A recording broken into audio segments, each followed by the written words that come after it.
Bismillahirrahmanirrahim. Assalamu alaikum. Today we will discuss about Indus Water Treaty 1960. तो आज हम Ayub era का एक और इवेंट डिस्कस करने जा रहे हैं जो कि बहुत ज़्यादा इम्पॉर्टेंट है। ठीक है, सो फर्स्ट ऑफ ऑल मैं इस टॉपिक की इंट्रोडक्शन दूंगी कि ये ट्रीटी जो था ये किसके बारे में था। तो ये ट्रीटी जो था ये बेसिकली वाटर डिस्ट्रीब्यूशन के बारे में था जो कि पाकिस्तान और इंडिया के बीच में साइन हुआ था। ठीक है, इस इंडस वाटर ट्रीटी को वर्ल्ड बैंक ने अरेंज और निगोशिएट किया हुआ था, किस लिए? To use the water available in the Indus river and its tributaries, कि जो इंडस रिवर है और इनके ट्रिब्यूटरीज हैं उनमें जो वाटर है उसकी डिस्ट्रीब्यूशन का मामला दोनों कंट्रीज के बीच में तय हुआ था। सो ये ट्रीटी जो था ये साइन हुआ था कराची में 19 सितंबर 1960 को।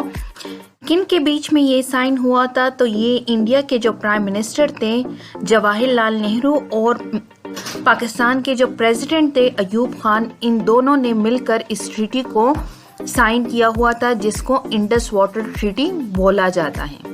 ट्रीटी को मज़ीद अंडरस्टैंड करने के लिए इसकी बैकग्राउंड को जानना बहुत ज़रूरी है। So as you people know कि पाकिस्तान एक एग्रीकल्चरल कंट्री है, क्योंकि तकरीबन 80% जो एग्रीकल्चरल आउटपुट है वो इंडस बेसिन से आता है। तो जब पार्टीशन हो जाती है तो दोनों कंट्रीज़ के बीच में वाटर के डिस्ट्रीब्यूशन पर तनाज़ा उठता है, क्योंकि जो रिवर्स पाकिस्तान में फ़्लो कर रहे थे वो कहाँ से आते थे? वो इंडिया से आ रहे थे।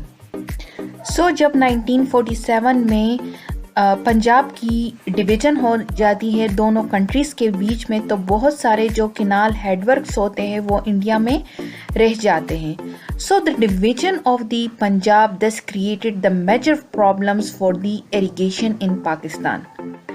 अब जो मेजर रीज़न था जिसकी वजह से ये डिस्प्यूट शुरू हुई दोनों कंट्रीज़ के बीच में, वो कहाँ से शुरू हुई? वो ऐसे शुरू हुई कि 1 अप्रैल 1948 को इंडिया ने हेडवर्क्स से क्या किया कि जो वाटर सप्लाई थी पाकिस्तान पर बंद कर दी, जिसके बाद क्या हुआ कि पाकिस्तान ने इसकी खूब मजम्मत की, प्रोटेस्ट किए और फाइनली क्या हुआ कि इंडिया एग्री हो गया और इन दोनों के बीच में 4 मई 1948 को एक इंटर्म एग्रीमेंट हो जाती है। ठीक है, but this agreement was not a permanent solution. इसकी परमानेंट सोल्यूशन के लिए पाकिस्तान जो था वो अप्रोच करता है वर्ल्ड बैंक का 1952 में, ताकि परमानेंटली इस प्रॉब्लम की सोल्यूशन को निकाल सकें। So it was finally in Ayub Khan regime that an agreement was signed between Pakistan and India in 1960 और उस एग्रीमेंट को कहा जाता है इंडस वाटर ट्रीटी। तो इस इंडस वाटर ट्रीटी में मेनली क्या डिसाइड हो जाता है? डिसाइड ये हो जाता है कि जो ईस्टर्न रिवर्स होते हैं जो इंडिया के टेरिटरी में आ रहे थे, जैसा कि थे रावी, बियास एंड सतलज, आप मैप में भी देख सकते हैं।